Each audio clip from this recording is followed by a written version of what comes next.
अस्सलाम वालेकुम नाज़रीन, मेट्रो मैटर्स के नए एपिसोड के साथ मैं हूं आपका मेज़बान अख्तर शाहीन रेंद। नाज़रीन, कराची शहर की अगर बात की जाए तो शहर की आबादी जिस तरह से बढ़ रही है वहीं मसाइल भी बेशुमार हैं और मसाइल भी बढ़ ही रहे हैं। चाहे वो पानी का मसला हो, चाहे सेवरेज का मसला हो, चाहे शहर की डेवलपमेंट का मसला हो, चाहे कोई भी मसला हो, तो मसाइल ही मसाइल हैं। मसाइल का अंबार लगा हुआ है हर तरफ। मुख्तलिफ NGOs इस पर आवाज़ उठाती रहती हैं, जिसमें एक नुमाया NGO है कराची सिटीज़न फोरम, जिसमें मुख्तलिफ NGOs मुख्तलिफ शुबाह ज़िंदगी से मुंसलिक जो NGOs काम करती हैं वो उसकी मेंबर्स हैं। हम इसी टॉपिक पर बात करेंगे। अभी कुछ दिन पहले ही पाकिस्तान मेडिकल एसोसिएशन में इस पर एक इवेंट भी मुनक्किद हुआ था, जिसमें इस बात पर गौर किया गया था और तजावीज़ जो हैं वो ज़ेर गौर आई थी। मुशावरत हुई थी कि कराची शहर के मसाइल के लिए आगे बढ़कर क्या हिकमत अमली अपनाई जाए। इस हवाले से हमारे साथ आज स्टूडियो में हमारे मेहमान मौजूद हैं। जनाब मोहतरम जाहिद फ़ारूक साहब, जो कि अर्बन रिसोर्स सेंटर के जॉइंट डायरेक्टर हैं। अस्सलाम वालेकुम जाहिद फ़ारूक साहब। और जाहिद फ़ारूक साहब गुज़िश्ता 30 सालों से सिविक इश्यूज़ पे काम कर रहे हैं, शहर की तरक्की के हवाले से काम कर रहे हैं। और उनके साथ हमने रिक्वेस्ट की है, हमारे साथ मौजूद हैं टेलीफोन लाइन पर डॉक्टर कैसर सजाद साहब। अस्सलाम वालेकुम डॉक्टर कैसर साहब। डॉक्टर कैसर सजाद साहब पाकिस्तान मेडिकल एसोसिएशन सेंटर के सेक्रेटरी जनरल हैं और उसके साथ साथ कराची सिटीज़न फोरम के डिप्टी कन्वीनर भी हैं। और एक अहम बात यह कि डॉक्टर कैसर सजाद साहब ऑपरेशन थिएटर में हैं और अपना साथ साथ प्रोफेशनल काम भी कर रहे हैं, लेकिन हमने उनसे रिक्वेस्ट की थी, चूँकि ये उसके मॉडरेटर थे उस इवेंट के और शहर के इश्यूज़ पर बहुत बात भी करते रहे हैं, तो हमने इनसे रिक्वेस्ट की कि आप हमें थोड़ा सा टाइम दे दें और इस पर कुछ बात हो जाए। तो डॉक्टर कैसर साहब आप हमारे साथ मौजूद हैं। हम पहले आपसे शुरुआत करते हैं ताकि आपसे कुछ बात करके और फिर आप अपने काम में लग जाएं। तो डॉक्टर कैसर साहब, पहले तो ये बताइए कि आपने जो इवेंट ऑर्गेनाइज़ किया इसकी क्या वजह थी, क्यों ऑर्गेनाइज़ किया इस वक्त में? देखिए, बिस्मिल्लाहिर्रहमानिर्रहीम, बहुत शुक्रिया आपका। बात सारी ये है कि ये पाकिस्तान में कराची का जो शहर है ये सबसे ज्यादा नेग्लेक्टेड और सबसे ज्यादा प्रॉब्लम वाला शहर बन गया है।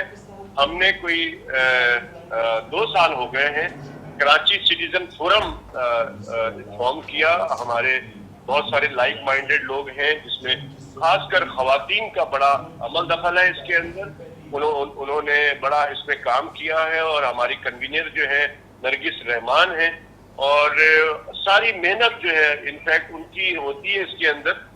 और उनकी वजह से हमने बहुत सारे प्रोग्राम्स इस दौरान किए और इसमें बार बार हमारा मकसद सिर्फ ये होता है कि गवर्नमेंट को जो है वो जगाना होता है और बताना होता है कि जिस शहर के क्या हालात हो रहे हैं और आप कैसे काम कर रहे हैं।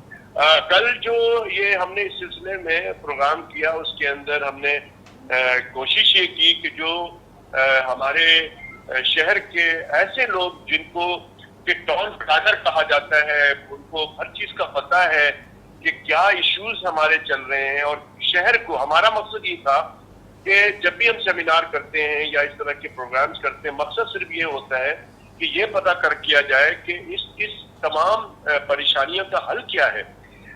परेशानियां तो मेरे ख्याल में कराची में रहने वाले तमाम लोगों को पता है कि कराची की जो परेशानियां हैं वो इतनी ज्यादा है कि आपका प्रोग्राम जो है वो उसके लिए 3-4 दिन लगेंगे इस पे बात करने पे।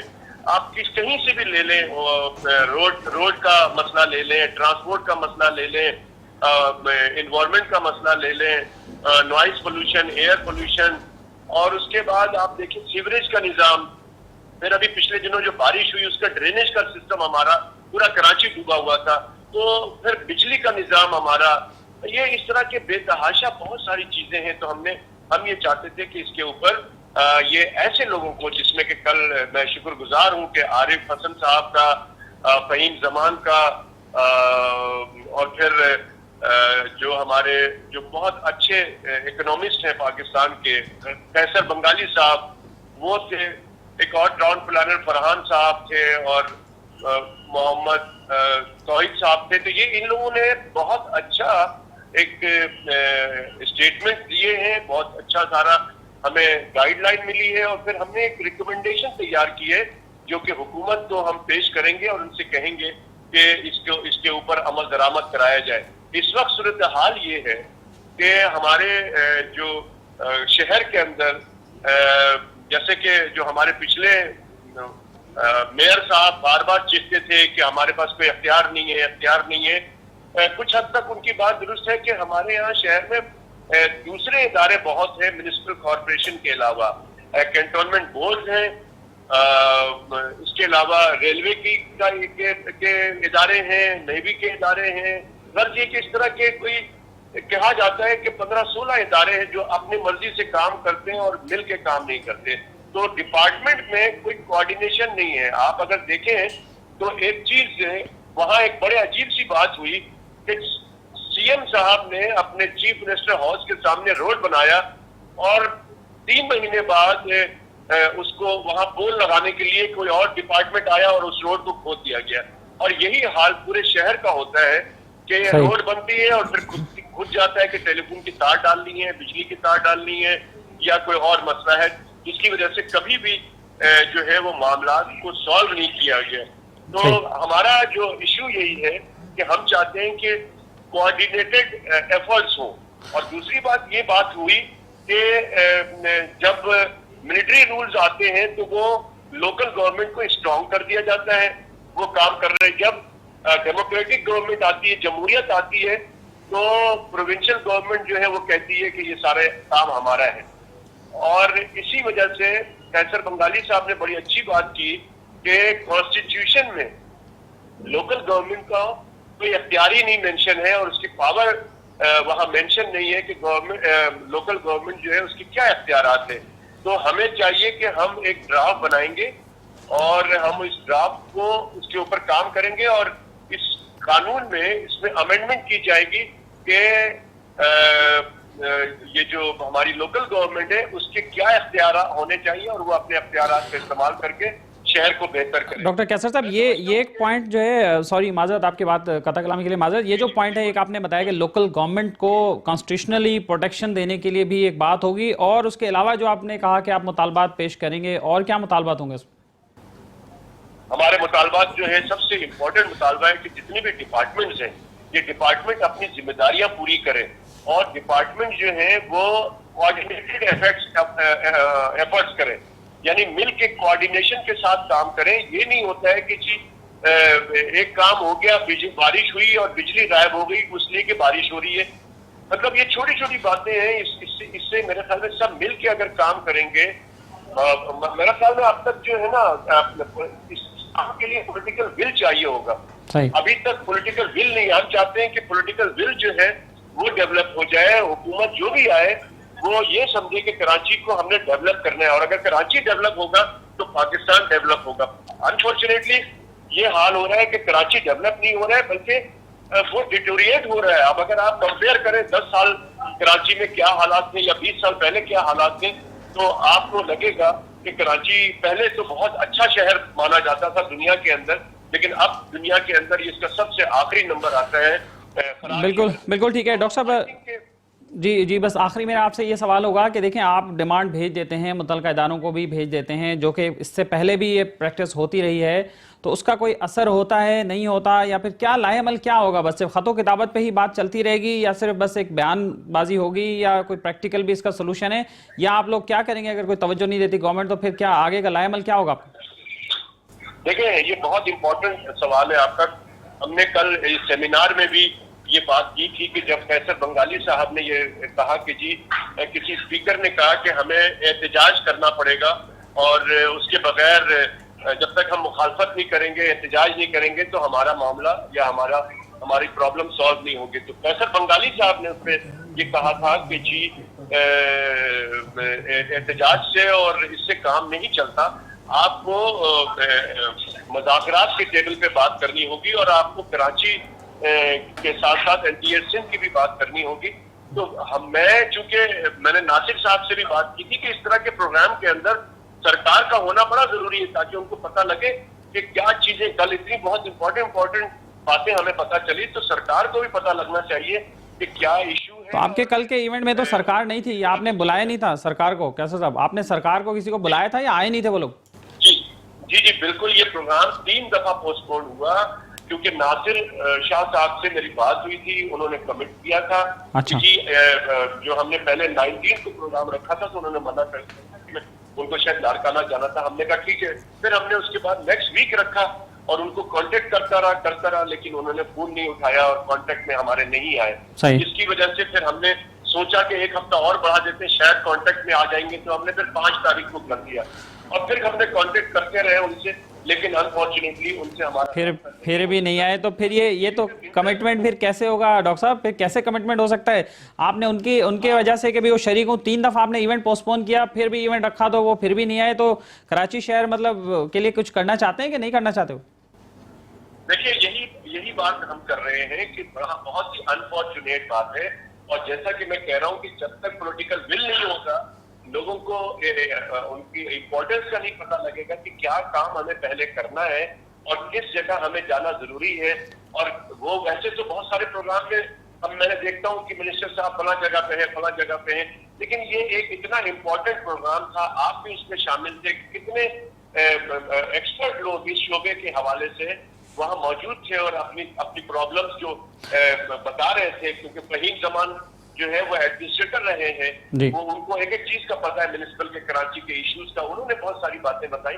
तो मैं समझता हूँ कि हमने करना ये होगा कि हम एक ड्राफ्ट बनाएंगे और उसके ऊपर बार बार इनको रिकमेंडेशन, देखिए हमारा काम है प्रेशर बिल्डअप करना, हमारा काम है वॉचडॉग का काम, जैसे हमारा पाकिस्तान मेडिकल एसोसिएशन काम करता है, इसी बुनियाद पे हम करते रहेंगे।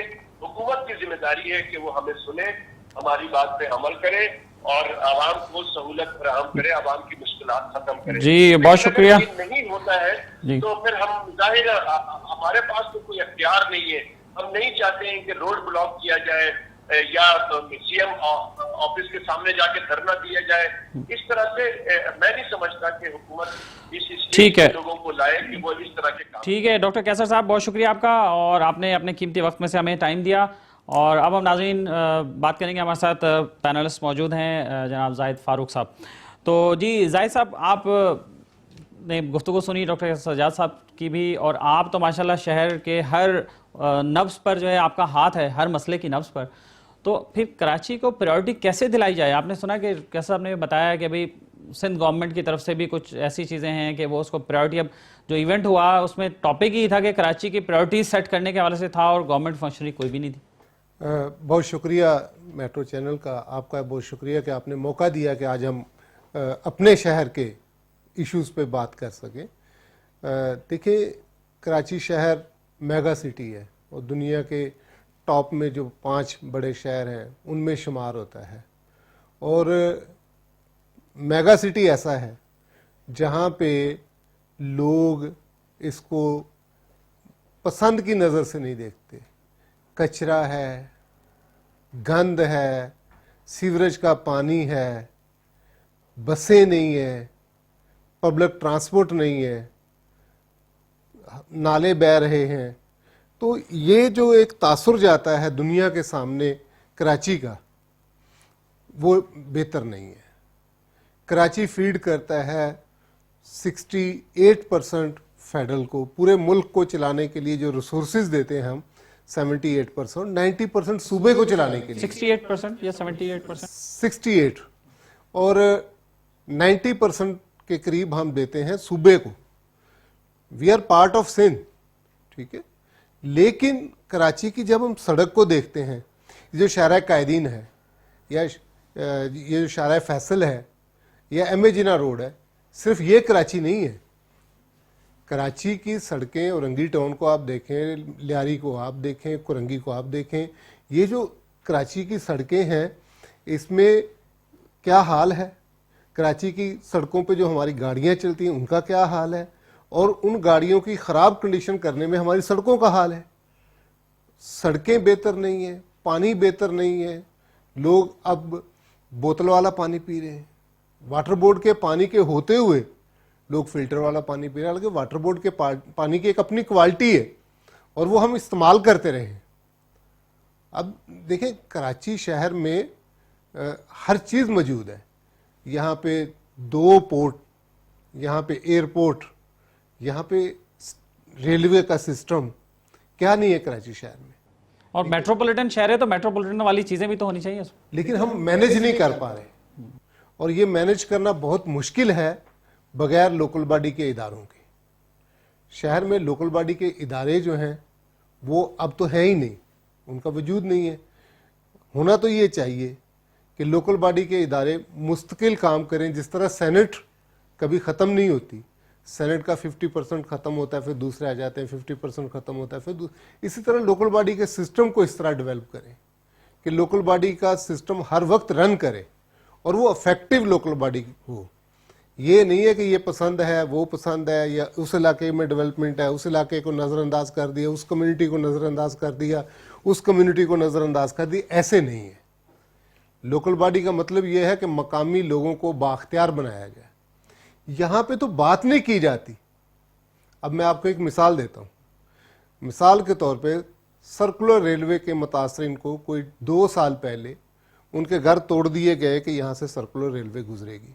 हालांकि उनके घर जब थे 1967 में, जब ये सर्कुलर रेलवे चली तो उनके घर थे, चलती रही, लेकिन अब तोड़ दिए। सुप्रीम कोर्ट का ऑर्डर था, माना हमने, कहा कि ठीक है तोड़ दिए आपने, लेकिन सुप्रीम कोर्ट के चीफ जस्टिस साहब ने हुक्म दिया कि within 1 year decent way में लोगों को दूसरी जगह रिहैबिलिटेट किया जाए। आज तक किसी ने कम्युनिटी से आके बात नहीं की। इसमें कोई पेशरफ नहीं है। कोई लोग मलबे पे बैठे हुए हैं, उनकी सर्दियां भी वहां गुजरी, उनकी गर्मियां भी वहां गुजरी, उनकी ईदें भी वहां गुजरी, उनकी खुशियां भी वहां गुजरी, उनकी गमियां भी वहां गुजरी।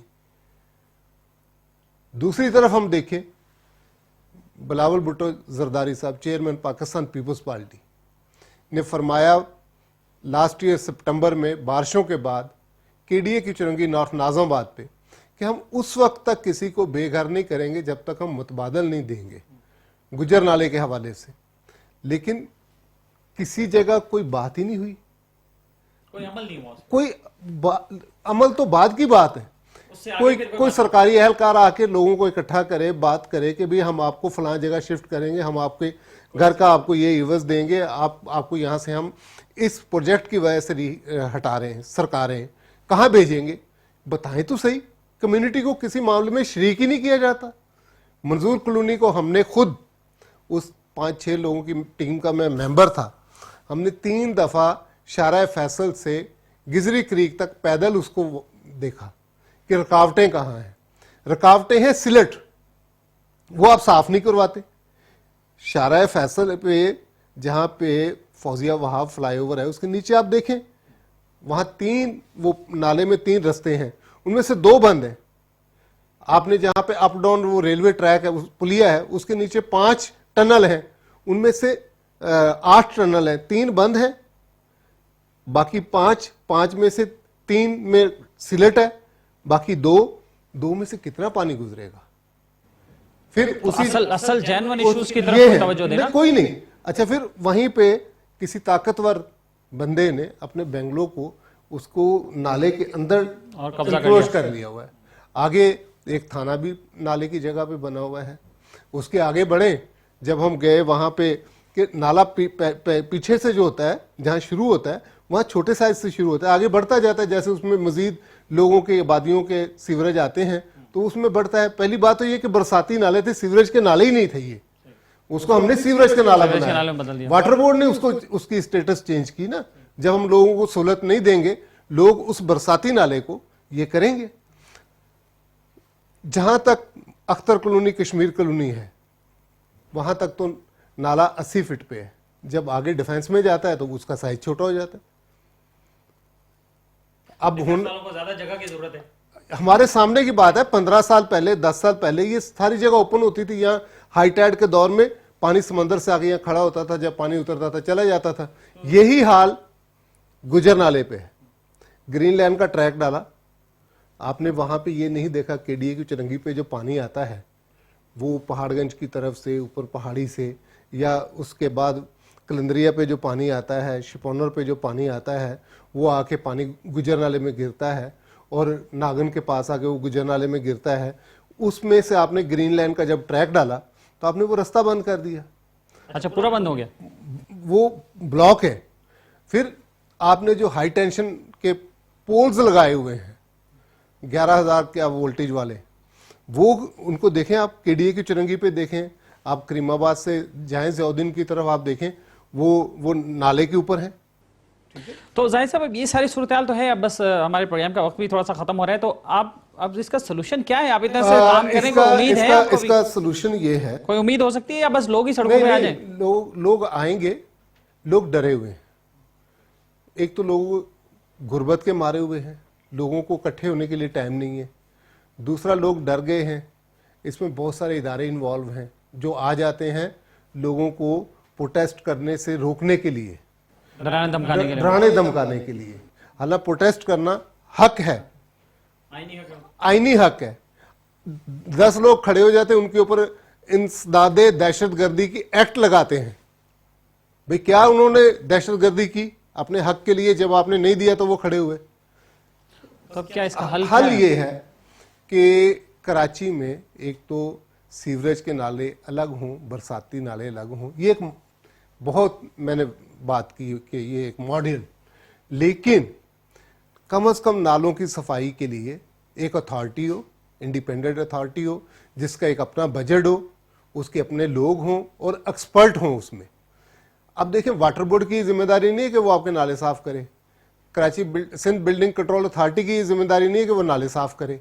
हम उनको जिम्मेदारी दे देते हैं, और जब पैसे आ जाते हैं कहीं से तो फिर कोई और भी इदारे आ जाते हैं। तो बात यह है कि अगर आप कराची को साफ सुथरा देखना चाहते हैं, ये एक बरसाती नालों के हवाले से एक अथॉरिटी हो जो 12 महीने काम करे, अप्रैल मई में काम ना करे। सही बात है।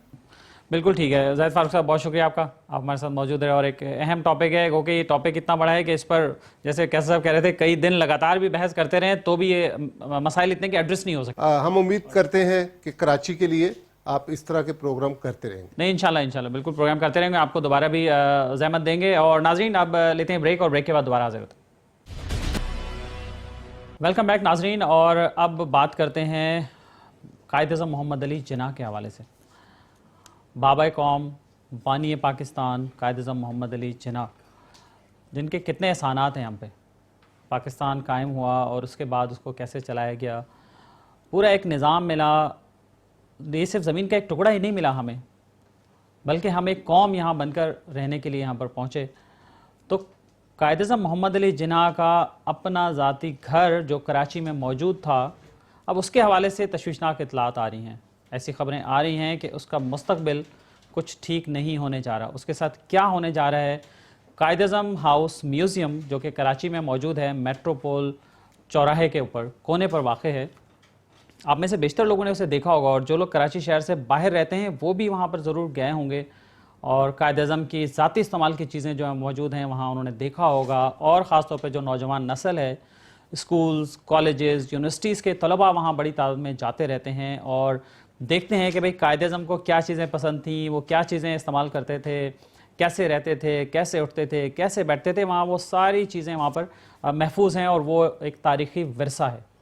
उस तारीख़ी विरसे के साथ क्या होने जा रहा है, इस पर हम आज बात करेंगे। हमारे पैनलिस्ट हैं, हमारे साथ मौजूद हैं मोहतरम मुख्तार अहमद, जिन्हें हम प्यार से भाई जी कहते हैं। मुख्तार अहमद भाई जी हमारे साथ मौजूद हैं। अस्सलाम वालेकुम मुख्तार भाई, बहुत शुक्रिया आपका। और इनके साथ मौजूद हैं मोहतरम अतीक साहब, जो कि archaeology department government of Pakistan के अफसर रहे हैं। अब वो रिटायरमेंट लाइफ गुजार रहे हैं। अस्सलाम वालेकुम अतीक साहब, बहुत शुक्रिया आप दोनों का, आप हमारे साथ मौजूद रहें। मुख्तार भाई, सबसे पहले आपसे जानना चाहूँगा कि क्या होने जा रहा है?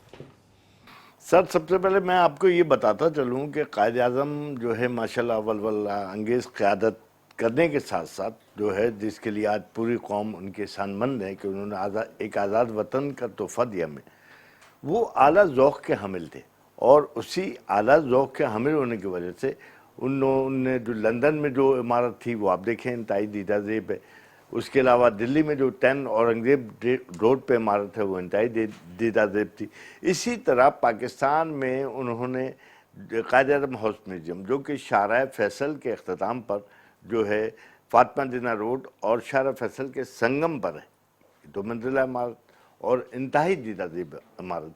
और इस इमारत की तारीख़ी हैसियत कायद-ए-आज़म के हवाले से अपनी जगह, ये माजी में जो है फ्लैग स्टाफ हाउस भी रहा है, जहाँ जनरल डगलस ग्रेसी जो पाकिस्तान के पहले आर्मी चीफ थे, उसके अलावा जनरल हर्ट भी रहाइश पजीर थे। तो ये इमारत उस हवाले से भी एक मुस्तनद हैसियत रखती है। उसके बाद जब कायद-ए-आज़म ने ये 1944 को ये इमारत ख़रीदी, तो उससे खरीदने के बाद मेरे पास ऐसे कोई शवाहिद नहीं, हालांकि मैं बड़े इस सवाल से तहकीक में रहता हूँ, कायद-ए-आज़म ने वहाँ सिंगल डे नहीं गुजारा। कायद-ए-आज़म मोहम्मद अली जिन्ना गवर्नर जनरल बने और उसके बाद वो गवर्नर जनरल हाउस शिफ्ट हो गए।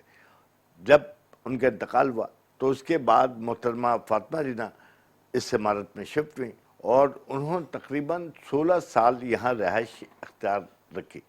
फिर जब उन्हें औरंगजेब रोड दिल्ली के मुतबादिल के तौर पर महोटा पैलेस मिला तो फातिमा जिन्ना वहाँ शिफ्ट हो गई, शीरी बाई वो भी शिफ्ट हो गई और उन्होंने 16 साल वहाँ रहाइश रखी।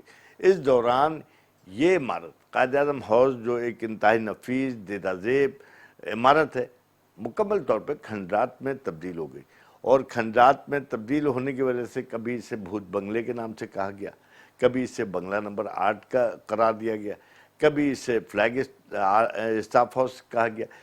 ये इमारत जो है इसकी ये ज़बू हाली देख के जनरल ज़ियाउल हक के दौर में कायद-ए-आज़म के रिश्तेदार लियाकत मर्चेंट साहब हैं जो कायद-ए-आज़म के ट्रस्टी, उन्होंने इसे फ़रोग़ करने के लिए कोशिश की और मैं समझता हूँ HBL और PNSC से उन्होंने राब्ते भी किए, लेकिन इस दौरान आवाम का एक जोर था, आवाम कायद-ए-आज़म से मोहब्बत रखते थे। उन्होंने कहा नहीं जी, ये इमारत जो है ये कायद-ए-आज़म का ही हसासा होना चाहिए। जनरल ज़ियाउल हक की हुक्मरानी थी, लिहाजा ये इमारत कायद-ए-आज़म मोहम्मद अली जिन्ना के नाम से जो है ट्रस्टी ऑफ जिन्ना से खरीद लिया गया। ये इमारत खरीदने के बाद जो है इसे बाकायदा तौर पर तज़ीन व आराइश की, ये तज़ीन और ये फेडरल गवर्नमेंट के एडमिनिस्ट्रेटिव कंट्रोल में महकमा असर कदीमा ने तज़ीन व आराइश की और इसके अगेंस्ट पैसे जो थे कायद-ए-आज़म ट्रस्टीज़ को दे दिए और उसके बाद हकीम मोहम्मद सईद गवर्नर थे, उन्होंने इसका इफ्तिताह किया और इसे कायद-ए-आज़म हाउस म्यूजियम का दर्जा दे दिया गया। ये तो थी वो तफसीलात जो कायद-ए-आज़म हाउस के हवाले से थी। अब मैं आपको बताता चलूँ कि कायद-ए-आज़म हाउस म्यूजियम पहले वफाक महकमा असर कदीमा इसकी देखभाल करता था, लेकिन फिर जब मुल्क में 18वीं तरमीम जब आई तो ये जो है सिंध गवर्नमेंट को इसके इख्तियारात सिंध गवर्नमेंट को मुंतकिल हो गए। सिंध गवर्नमेंट ने सबसे पहले यहाँ एक गैर कानूनी काम ये किया कि खुदाई ब्रांच जो सिंध गवर्नमेंट से रिलेटेड है वो शारा फैसल पे एक किराए के बिल्डिंग में था, उसे खाली करा के उन्होंने, हालांकि नई बिल्डिंग इनकी हाईवे पे बन चुकी, इन्होंने यहाँ मुंतकिल कर दिया जिसकी डायरेक्टर यहाँ बैठती रहीं और अब भी बैठी और फिर बाद में उन्हें कुछ स्टाफ को जो है एतराज़ात हुए वहाँ मुंतकिल कर दिया। लेकिन इस वक्त सूरत हाल ये है कि सिंध गवर्नमेंट जो कि हर चीज़ को कमर्शलाइज करना चाहती, इस इमारत को भी तजारती बुनियादों पर चलाना चाहती और इसी हवाले से उन्होंने गुज़िश्ता दिनों लियाकत मर्चेंट जो कायद-ए-आज़म ट्रस्टी हैं और जो है सिंध गवर्नमेंट वज़ीर आला सिंध इसके सरबराह, इन्होंने फाउंडेशन कायम की और फाउंडेशन कायम करने के बाद तय ये पाया कि अब कायद-ए-आज़म हाउस म्यूज़ियम को कौमी वर्सा नहीं बल्कि इससे कमर्शियल बुनियादों पर चलाया जाए। इस सिलसिले में एक इजलास भी हो चुका है जिसमें तय किया जा चुका है कि यहाँ बारबेक्यू शॉप भी होंगे, ये भी तय किया जा चुका है यहाँ कोल्ड ड्रिंक स्नैक्स भी बिकेंगे। तो इस हवाले से इस बात का क्या एविडेंस क्या है इस बात का, ये जो डिसीजन हुआ है या MOU साइन हुआ है, MOU साइन हुआ है, हाँ बिल्कुल आपके पास MOU तमाम चीज़ें मौजूद हैं, MOU साइन हुआ है। उसके बाद एक इजलास किया गया, इजलास में भी कुछ मामला इसी किस्म के तय पा गए, माहिरीन को भी मदऊ किया गया, वो इसको तवज्जो देंगे और सबसे बड़ी बात ये हो रही है कि अब बाकायदा तौर पे होने वाले इजलास में सेक्रेटरी अकबर लगारी साहब हैं, उन फाउंडेशन ने मुतालबा किया जो कि इमारत को फ़रोग़ करने वाले, उन्होंने मुतालबा किया कि हमें एक कमरा दिया जाए ताकि हम आसानी से काम कर सकें। तो उन्होंने वो किचन जो कि फातिमा जिन्ना जो कि जनरल डगलस ग्रेसी के ज़रिए संभाल रहा है और जिसकी जो इमारत से जुड़ा हुआ है और इमारत का हिस्सा है, उसे दफ्तर बनाकर फाउंडेशन को देने की तैयारी। आपके पास वापस आए मुख्तार भाई जी। अतीक साहब, पहले तो ये बताइए कि लियाकत मर्चेंट साहब का अब उससे क्या ताल्लुक रहा है? जब उन्होंने फ़रोख्त कर दिया था, गवर्नमेंट ऑफ पाकिस्तान ने ख़रीद लिया था, वो उसकी ज़रा तफसील बताइए। देखिए, ये हाई कोर्ट का बड़ा क्लियर डिसीजन है और उसका नंबर है SMA नंबर 9 ऑफ 1969। उसके तहत ऑर्डर हुआ था 5 फरवरी 1984 को, क्योंकि भाई जी ने तो तकरीबन वही चीज़ जो मैं कहना चाहता था, लेकिन मैं आपको डेट वाइज आपको अपडेट करूंगा और इसको with documentation record high court में भी मौजूद है और सेल डीड की शक्ल में भी मौजूद है। और ये डीड जो है हमारे पास भी मौजूद है नाज़रीन, ये हमारे पास भी इसकी कॉपी मौजूद है और इसकी भी तफसीलात जी। ये सेल डीड जिसमें हुई है, इसमें वेंडर जो हैं, इसमें सैयद हाशिम रज़ा, जिनोजो, हयात जिनोजो और आखिर में लियाकत मर्चेंट थे, जिन्होंने ये तय किया था कि हम इस फ्लैग स्टाफ हाउस को, जिसमें हुकूमत पाकिस्तान डिपार्टमेंट ऑफ आर्कियोलॉजी ने कहा था कि हम इसको म्यूज़ियम कम लाइब्रेरी बनाएंगे और इसको national monument, not cultural heritage, national monument is most important than cultural heritage. Cultural तो होता है, एक चल रहा होता है इस तरह, लेकिन नेशनल हेरिटेज वो होती है अंडर दी एंटीक्विटीज़ एक्ट 1975, जिससे कौम की मोहब्बतें और अहमियतें वाबस्ता होती हैं। लिहाजा नेशनल हेरिटेज और नेशनल मॉन्यूमेंट में a lot of difference between. तो जब ये सेल डीड हो गई जो 1985 में हुई, जिसमें Masood Nabi Noor on behalf of the president of Pakistan appear हुए और वो एज ए वेंडी थे, सिग्नेटरी थे, और वेंडर जो थे वो हाशिम रज़ा साहब मरहूम, हयात जिनोजो मरहूम और मर्चेंट साहब, लियाकत मर्चेंट साहब। जब इन्होंने आप उस सेल डीड को देखेंगे जिसमें उन्होंने कहा है कि हमने फ्री ऑफ एनीथिंग ये इसका वैकेंट पोजीशन जो उसके हैंड ओवर कर दिया और हुकूमत पाकिस्तान ने इसको 51,07,000 रुपए का गवर्नमेंट के बजट से खरीदा और उसके बाद पाकिस्तान PWD के तहत इसको अकॉर्डिंग टू द स्टेटस और कायदे आज़म रहमतुल्लाह अलैह, ये आपको मैं करेक्ट कर रहा हूँ कि आपने सिर्फ कहा था कायदे आज़म मोहम्मद अली जिन्ना, मैं कहूँगा रहमतुल्लाह अलैह, क्योंकि आज जो इस मुल्क पर रहमतें हैं वो मेरे इस बानी के फजल करम और अल्लाह की रज़ा की वजह से आज हम आज़ादी का सांस ले रहे हैं, वरना इंडिया में जो मुसलमानों के साथ हो रहा है उससे बढ़तर हमारा वहाँ बुरा हाल होता। तो मैं करेक्ट ये करना चाहूँगा कि अब लियाकत मर्चेंट साहब जो मेरे लिए काबिल मोहतरम है, लेकिन उनका अब कानूनी तौर पे कोई हिस्सा नहीं है, इसलिए कि वो हाई कोर्ट के हवाले से नॉमिनेटेड एडमिनिस्ट्रेटर थे और वो इस वक्त हयात हैं। तो उन्होंने अब इसको 8 फरवरी को जो MOU साइन हुआ था बिटवीन अकबर लगारी जो सेक्रेटरी कल्चर हैं, उन्होंने ये तय किया था कि इसको एज ए गिफ्ट शॉप और other than the status of museum and library को कन्वर्ट किया जाए। तो अब लियाकत मर्चेंट साहब की कोई कानूनी हैसियत नजर नहीं आती कि उनको वहां पर किस हैसियत में उन्हें इन्वॉल्व किया जाए। नेशनल मोनूमेंट को मतलब वो क्यों कमर्शलाइज करने के चक्कर में ये उनके देखें, बात ये है कि अभी तक अलमिया ये है कि ये इतना इम्पोर्टेंट इवेंट था, MOU जो साइन हुए हैं जो 8 फरवरी 2021 को हुए हैं, उसमें किसी प्रेस मीडिया को, किसी प्रिंट मीडिया को नहीं बुलाया गया। उसकी वजह यह है कि उनकी इंटेंशन क्लियर नजर आती है कि वो उनकी नीयतें क्या हैं। मैं सिंध गवर्नमेंट के हवाले से कुछ नहीं कहूँगा, लेकिन इनकी motive towards of Liaquat Merchant साहब वो बज़ाहिर नेक नियति नज़र नहीं आती, क्योंकि इससे पहले भी उन्होंने कोशिश की थी कि डिपार्टमेंट ऑफ आर्कियोलॉजी जो है वो इसको सही मेंटेन नहीं कर पा रहा है। तो मुख्तलिफ जगहों से ये आवाज़ उठी थी कि नहीं, म्यूजियम और लाइब्रेरी NGO के हवाले कर दिया, हाँ NGO के हवाले कर दिया जाए, या फिर XYZ जो कि ख़ास पिक्चर सामने आ रही है लियाकत मर्चेंट साहब की कि उनको इसका वो बना दिया जाए। और एक सो कॉल्ड इन्होंने फाउंडेशन कायदे आज़म मैनेजमेंट बोर्ड बनाया है जिसमें ये रूह रवां है।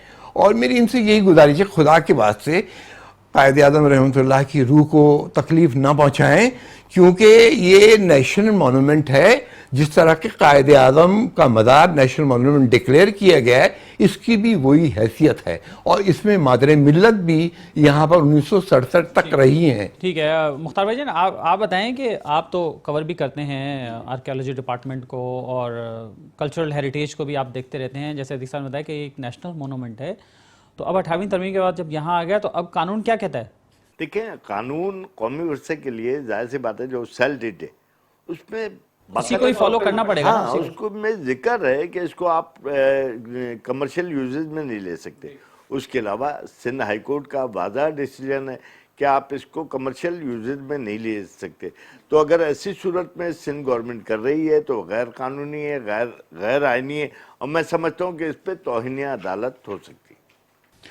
अच्छा, तो ये तो बड़ी तशवीशनाक बात है अतीक साहब। बल्कि मैं तो आप कतई कलाम हो रहा है, मैं तो गुजारिश ये करूंगा कि हमारी जो आज़ाद अदालतें हैं, खुसूसी तौर पे सुप्रीम कोर्ट में जस्टिस गुलजार साहब से मैं गुजारिश करूंगा, honourable chief supreme court chief justice, कि वो सीएमओ लें, इसलिए कि ये प्रॉपर्टी जो है rest with the federal government. Federal government ने इसको पे किया है और ये प्रॉपर्टी जो है फेडरल गवर्नमेंट की है। इसमें कोई XYZ इंटरफेरेंस नहीं कर सकता क्योंकि ये फेडरल गवर्नमेंट के मिनिस्ट्री ऑफ फाइनेंस की एलोकेशन से ये अमाउंट पे किया गया है बाकायदा 1985 में। और रियाकत मर्चेंट ने और उनके जो एडमिनिस्ट्रेटर थे उन्होंने इस अमाउंट को चेक के जरिए कबूल किया है। लिहाजा उनकी अब तमाम कोई ओनरशिप या इनहेरिटेशन खत्म हो चुकी है। They are no more any responsible to look after this national monument called Quaid e Azam museum and library. This is my opinion and my thoughts about the unique national museum. बिल्कुल। और मुख्तार भाई आपसे आखिरी सवाल है कि अब फिर होने क्या जा रहा है? क्या इसको बहुत जल्दी जल्दी स्पीडी बहुत करना चाह रहे हैं, खुफिया तरीके से कर रहे हैं, क्या कर रहे हैं? देखिए सर, हमारे पास क्या इत्तला है? जो इत्तलात हैं वो यही हैं कि इन्होंने फौरी तौर पे सेक्रेटरी अकबर लगारी ने हिदायत की, वहाँ नाहिद जोरा हैं वो इंचार्ज हैं, वो डायरेक्टर नहीं इंचार्ज हैं, और साइमा सिद्दीकी जो है वहाँ बाकायदा डायरेक्टर हैं। उनको हिदायत की कि फौरी तौर पे इन्हें कमरा दिया जाए और कमरा देने के बाद जो है वहाँ ताकि काम शुरू कर सके कमर्शलाइजेशन का। तो अभी तक वो कमरे की सफाई सुथराई हो चुकी है और वो किचन है और वो इमारत से जुड़ा है, वो भी हेरिटेज में शामिल है और वो भी कौमी विरसे में शामिल है। उससे किसी तौर पर आप नहीं दे सकते। लेकिन ये इससे पहले भी गड़बड़ करते रहे कि मोहतरमा फातिमा जिन्ना के एडीसी, उनका कमरा मखसूस था, वो कमरा खुदाई ब्रांच को दे दिया गया। तो यहाँ तो सिंध गवर्नमेंट इस तरीके से जो है बेड़ा गर्क करती रही और मैं समझता हूँ यही होगा।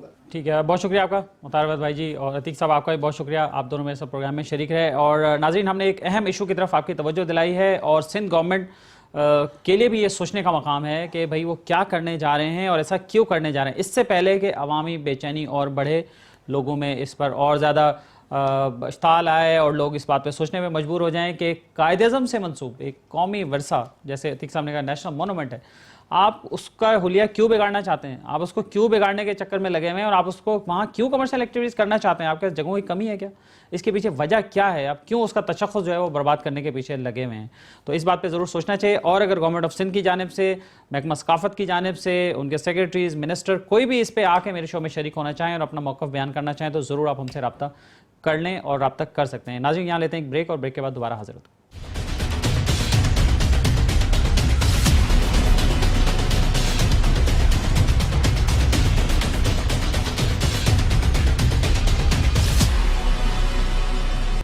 वेलकम बैक नाजरीन, और अब हम बात करते हैं कोरोना के हवाले से। कोरोना की जो वैक्सीनेशन का अमल है वो जारी है और देखें, शुरू में बहुत परेशानी हुई थी, जो कोरोना की फ़र्स्ट वेव आई थी उसमें, फिर उसके बाद सेकंड वेव आई थी, लेकिन ये शुक्र है कि दुनिया में इससे बचाव की वैक्सीनेशन जो है वो आ चुकी है और उस पर मज़ीद भी काम जारी है। और पहले आपने देखा ही होगा कि सबसे पहले हेल्थ केयर प्रोवाइडर्स को ये वैक्सीन लग रही है, 65 ईयर्स एज से नीचे के जितने लोग थे उनकी वैक्सीनेशन हो रही थी, और अब जाके ऐसे सेंटर्स को एडल्ट सेंटर भी बना दिया गया है यहाँ पर, और अब 65 ईयर्स एज से ऊपर के जितने हेल्थ केयर प्रोवाइडर्स हैं उनकी वैक्सीनेशन का अमल जारी है। हम इसी पे बात करेंगे। हमारे साथ आज मेहमान मौजूद हैं प्रोफेसर रफ़ीक खानानी साहब, जो कि प्रेसिडेंट हैं infection control society of Pakistan के और फाउंडिंग डायरेक्टर हैं डाउ लैब्स के भी। अस्सलाम वालेकुम डॉक्टर साहब। वालेकुम सलाम।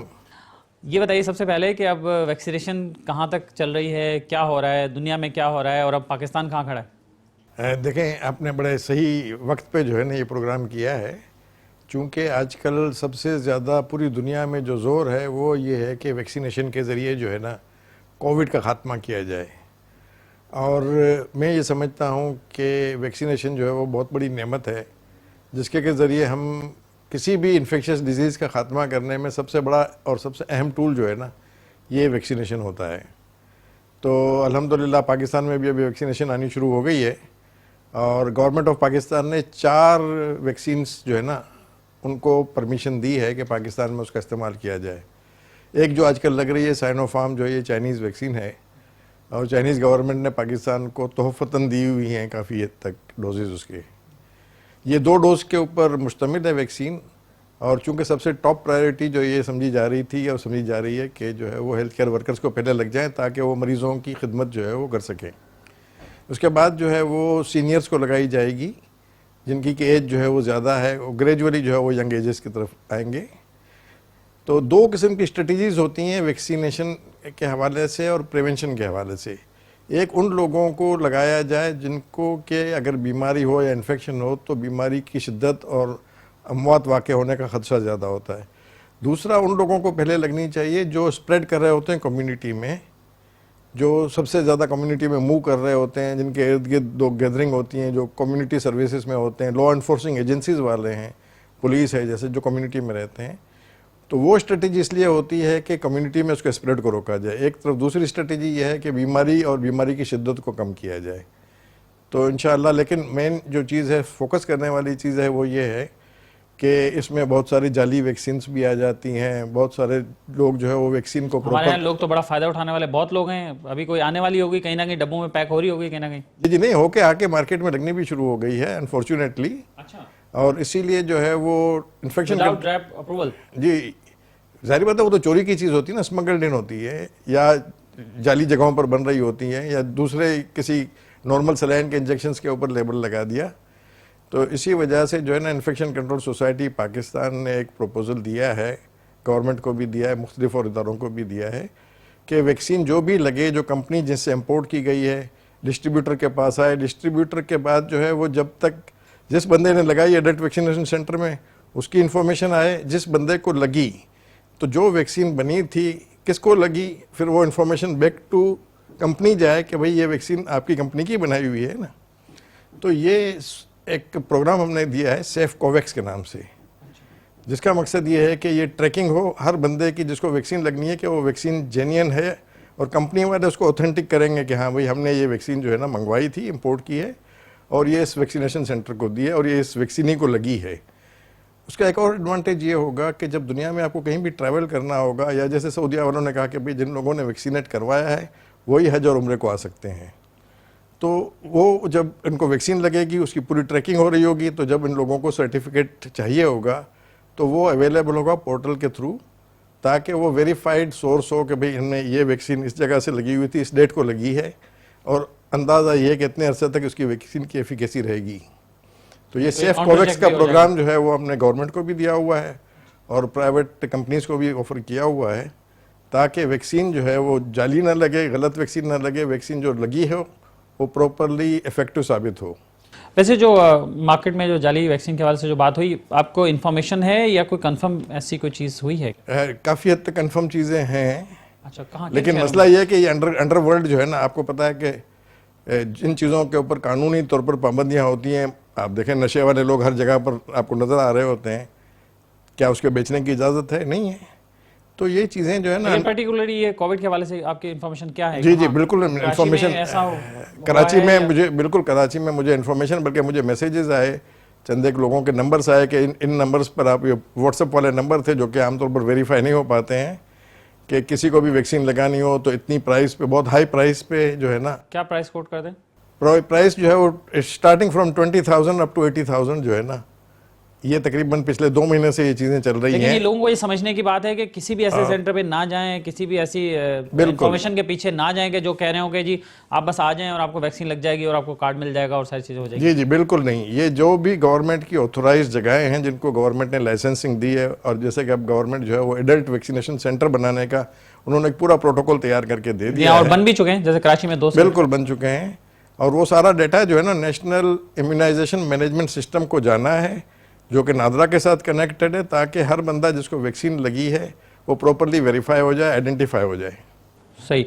ये बताइए कि अब कितनी कंपनीज जो है वो अप्रूवल ले चुकी हैं अब तक पाकिस्तान में वैक्सीन इंट्रोड्यूस कराने के लिए? 4 कंपनीज जो है ना वैक्सीन इंपोर्ट करने के लिए परमिशन कौन ले कौन सी हैं वो, चुकी क्या हैं। ब्रांड्स हैं उनके, क्या? एक जो है वो कैंसिनो बायो है, जो कि सिंगल डोज वैक्सीन है, जिसका कि पाकिस्तान में बड़ा एक्सटेंसिव ट्रायल हो चुका है और उसके रिजल्ट्स भी अच्छे हैं और साइड इफेक्ट्स भी बहुत कम रिपोर्ट हुए हैं। वो भी लगना शुरू हो चुकी है? नहीं, वो अभी लगना शुरू नहीं हुई है। दूसरी जो है वो है साइनोफार्म। साइनोफार्म आजकल लग रही है पाकिस्तान में, और तकरीबन मेरा ख्याल है कि 5 लाख डोजेज जो आ चुके थे और दूसरे और 5 से या 7 लाख डोजेज आने वाले हैं। उसमें से काफ़ी डोजेज लग चुके हैं, और इस वक्त जो हेल्थ केयर वर्कर्स का जैसे कि आपने शुरू में तस्करा किया तो वो लगने शुरू हो गए हैं। तीसरी जो है वो है रशियन वैक्सीन, जो स्पुतनिक 5 जो है वो रशियन वैक्सीन है। वो 2 डोजेस पर मुश्तमिल है, और उसका डोज 1 और डोज 2 में इंजेक्शन की क्वालिटी जो है ना वो डिफरेंट है, अलग अलग इंजेक्शंस लगेंगे। और वो जो है वो भी अभी तक पाकिस्तान में आई नहीं है, लेकिन ट्रैप ने उसकी अप्रूवल दे दिया है। और जो 4th वैक्सीन है वो भी, उसका ओरिजिन जो है वो चाइनीज़ ही है, और वो भी जल्दी जो है ना अवेलेबल होनी शुरू हो जाएगी। तो चार अब तक आ चुकी हैं, 4-5 कंपनी चलें, 4 कंपनी जो है वो अप्रूवल हो चुकी है इसके।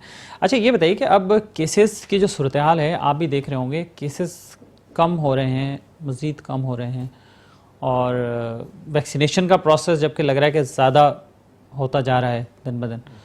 तो ये बात थोड़ी सी समझ में नहीं आती कि जब डिज़ीज़ पीक पे होती है, बढ़ रही होती है, चीज़ें हो रही होती हैं, तो साथ साथ ये वाला प्रोसेस जो है तेज़ी से जा रहा होता है। तो आपको क्या लगता है इसमें कोई इश्यूज़ हैं? जैसे अब नंबर ऑफ़ केसेस तो कम होते जा रहे हैं, तो वैक्सीनेशन की ज़रूरत ज़्यादा बढ़ेगी या कम होगी या कैसे होगा? नहीं, एक तो देखें इसमें जो है ना, एक तो ये है कि मैं थोड़ी सी तशरीह कर दूं कि फर्स्ट वेव पाकिस्तान में जो है वो शुरू हुई थी मार्च से। फरवरी में पहला केस आया था फरवरी 26 को। मार्च, अप्रैल, मई से लेके ये जुलाई तक बढ़ती रही। अगस्त से डिक्लाइन आना शुरू हो गया, जो कि सितंबर अक्टूबर में जाकर ऑलमोस्ट बहुत ही कम हो गया। और सेकेंड वेव जो है वो तकरीबन नवंबर में शुरू हुई, और ये फरवरी के एंड तक चलती रही। अब जो है पिछले 10 दिन से केसेस जो है ना वो फिर बढ़ने शुरू हो चुके हैं। अच्छा, पाकिस्तान में भी या वैसे पाकिस्तान की बात कर रहा हूँ मैं, सिर्फ पाकिस्तान की बड़ी स्पेसिफिकली बात कर रहा हूँ। वर्ल्ड ओवर तो जो है वो सबसे ज़्यादा नंबर ऑफ केसेस जो है ना आज से 10 दिन पहले रिपोर्ट हुए थे ग्लोबली। अच्छा, वैक्सीनेशन, जैसे कि वैक्सीनेशन का सबसे ज़्यादा अभी तक इस्तेमाल जो है ना वो हुआ है इसराइल में, और वहाँ पर जो है नंबर ऑफ केसेस जो है काफ़ी तेज़ी से डिक्लाइन होने शुरू हो गए हैं। इसी तरह दुनिया में बाज़ जगहों पर जहाँ पर वैक्सीन ज़्यादा अच्छी तरह से लग रही है ना, तो नंबर ऑफ केसेस डिक्लाइन होने शुरू हो चुके हैं। पाकिस्तान में जो है वो वैक्सीनेशन जो है ना, वैक्सीनेशन की ज़रूरत हमें इसलिए ज़्यादा है कि पाकिस्तान में अल्हम्दुलिल्लाह नंबर ऑफ़ केसेस दुनिया के मुकाबले में काफ़ी कम रहे हैं, और अगर हमने उसको अच्छी तरह से इम्प्लीमेंट कर लिया ना तो बहुत जल्दी पाकिस्तान जो है वो कोविड से फ्री हो सकता है, बगैर कोविड से आज़ाद हो सकता है। लेकिन इसके लिए ज़रूरी ये है कि सिस्टमेटिकली और अच्छा वैक्सीन लगे और सही वैक्सीन सबको लग जाए।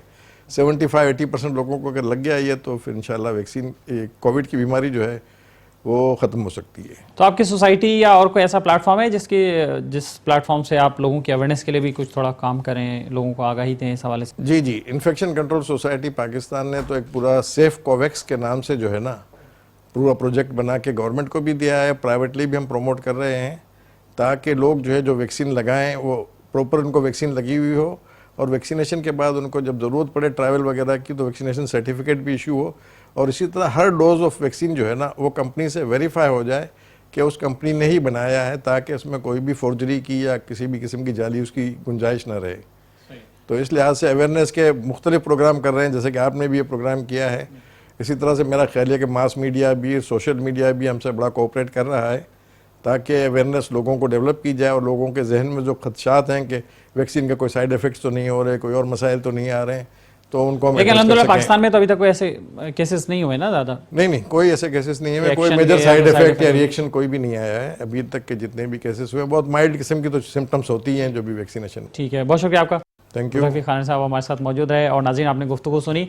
अगर आप भी किसी इशू की तरफ निशानदेही करना चाहते हैं या हमारे किसी प्रोग्राम में किसी मामले को लेकर शरीक होना चाहते हैं तो हमारा कॉन्टैक्ट नंबर है 0300 364 2759। अपने मेज़बान अख्तर शाहीन रिंद को मेट्रो से इजाज़त दीजिए। अपना ख्याल रखिएगा। अल्लाह हाफ़िज़।